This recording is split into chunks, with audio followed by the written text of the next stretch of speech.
ஆக்சுவலா நீங்க எப்படி பார்க்குறீங்க? ஆஸ் அ யங்ஸ்டர்ஸ் நீங்க வந்து மார்க்கெட்ல வந்து இப்போ ஒரு ஃப்ரெஷ் பிளட்ஸ் மாரி எஸ் நீங்க. சார். இப்போ நீங்க இந்த இடத்துல வந்து இந்த சீக்வென்ஸ் இதுக்கு முன்னாடி பார்த்துருக்கீங்களான்னு கேட்டா, ரஷ்யா, உக்ரைன் எஸ் சார். வார்ல பார்த்துருந்துருக்கணும்.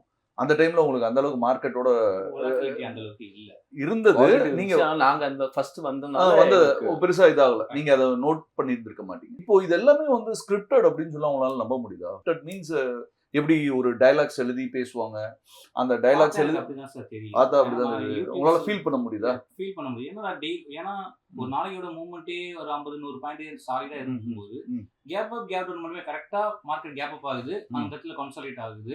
ம். திருப்பி கேப் டவுன் ஆகுது. அந்த இடத்துல கன்சாலிடேட் ஆகுது. ஒரு 2, 3% நேத்து பார்த்திருப்பீங்க உங்களுக்கு. ம். மார்க்கெட் 3% கிட்ட நியர் மூவ் ஆச்சு. ம். இன்னைக்கு ஏத்துன மார்க்கெட் அப்படியே இன்னைக்கு இறக்கிட்டாங்க.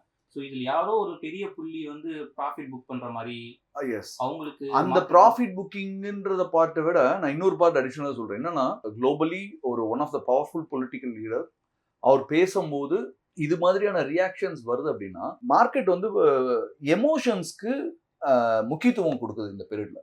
What is mean by emotions? Each and every persons are வாட்சிங் த நியூஸ். அந்த நியூஸ்ன்றது அவர் பேசுறது போது, அவரு ஒரு வார்த்தை சொன்னார்னா, அதுக்கு வந்து பேனிக் ஆயிட்டு, அந்த பேனிக்ல வந்து செல்லிங்கும், அதே சமயத்துல அவர் ஒரு திருப்பியும் ஒரு பாசிட்டிவான நியூஸ் சொன்னார்னா, அந்த எமோஷன்ல திருப்பியும் ஒரு பையிங் மூடும் போறதுக்கான இது நெறைய நடந்துட்டு இருக்கு. இது வந்து பியூர்லி அண்ட் சேனல்ஸ்க்கும், எமோஷன்ஸ்க்கும் இடையில இருக்கக்கூடிய ஒரு போராட்டம்னு சொல்லலாம். இதுல வந்து யார் லூஸ் ஆவாங்க அப்படின்னு பார்த்தீங்கன்னா, the most of the retailers.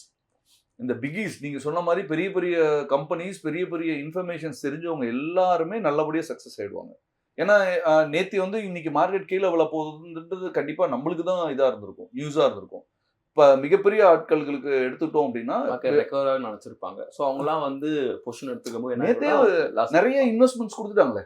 நெறைய இந்த மாரி ஷார்ட் டெர்ம் கால்ஸ் அதாவது நீங்க வந்து தைரியமா பை பண்ணலாம் அப்படின்லாம் சொல்லி குடுத்தாங்க. அதெல்லாம் இன்னைக்கு திருப்பி டவுன் சைடு. இப்ப இன்னைக்குமே பாத்தீங்கன்னா, நீங்க வந்து மார்க்கெட் விழும்போது 3% விழுந்துட்டான். சோ எல்லாமே வெளிய திருப்பி ரெக்கவர் ஆகும்னு நெறைய பேருக்கு தெரியாது. ஆமா. அப்ப என்ன பண்ணிருப்பான், அவன் லாஸ் ஆயிருப்பான் மார்க்கெட் ஓப்பன் ஆகப்போ. அதுக்கப்புறம் ரெக்கவர் திரும்ப வெளிய வந்துருவான். ஒன்ஸ் ரெக்கவர் ஆனதுக்கப்புறம் கன்ஃபார்ம் ஃபீல் பண்ணிருப்பான். ஏன்னா அவங்க எடுத்த என்ட்ரிக்கே திருப்பி அந்த இது வந்திருக்கும். ஆமா. சோ அதனால வந்து இது வந்து ஒரு ஏதோ மேனிபுலேஷன் மாரி மேனிபுலேஷன் ஹியூமன் மைண்ட திருப்பியும் அத போய் டச் பண்ணும். அதாவது அந்த டெம்ப்ட் பண்ணும். ஆ அந்த ஒரு ஃபுட்ட பார்த்தா எப்படி நம்மளுக்கு சாப்பிடணும்னு தோணுது. அது மாதிரியான ஒரு டெம்ப்டேஷன குடுக்கும். அந்த டெம்ப்டேஷன்ல என்ன பண்ணியிருப்பாங்க, எல்லாருமே அந்த 2:30 டூ 3 மணிக்கு மேல பொசிஷன லாங் பில்ட் பண்ணியிருப்பாங்க.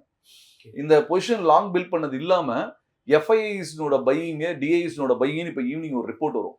அந்த ரிப்போர்ட் வரும்போது பார்த்தீங்கன்னா, இன்னும் டெம்ப்ட் ஆகி மக்கள் நெறைய பேர் வந்து மண்டே மார்னிங் உள்ள ஏறுறதுக்கு ஆரம்பிப்பாங்க. பட் இந்த சிச்சுவேஷன் வந்து whether it is a permanent இல்ல வந்து டெம்பரரியான ஒரு ரிலீஃபா அப்படின்றது நம்மளுக்கு தெரியாது. நம்மளுக்கு தெரியாதுன்றத விட நம்ம அந்த பேசின அந்த ஸ்கிரிப்டட் அப்படின்ற கான்செப்ட் என்ன பொறுத்தவரைக்கும் இது டெம்பரரி தான். எப்படி டெம்பரரி அப்படின்னு சொல்லி சொல்றேன் அப்படின்னு பார்த்தீங்கன்னா, எல்லாமே ஸ்கிரிப்டட். ஒரு குளோபல் லீடர் வந்து இப்படி பேசக்கூடாதுன்றதுக்கு கண்டிப்பா அந்த குளோபல் லீடருக்கு தெரியும். அவருடைய அட்வைசர்ஸ்க்கு தெரியும்.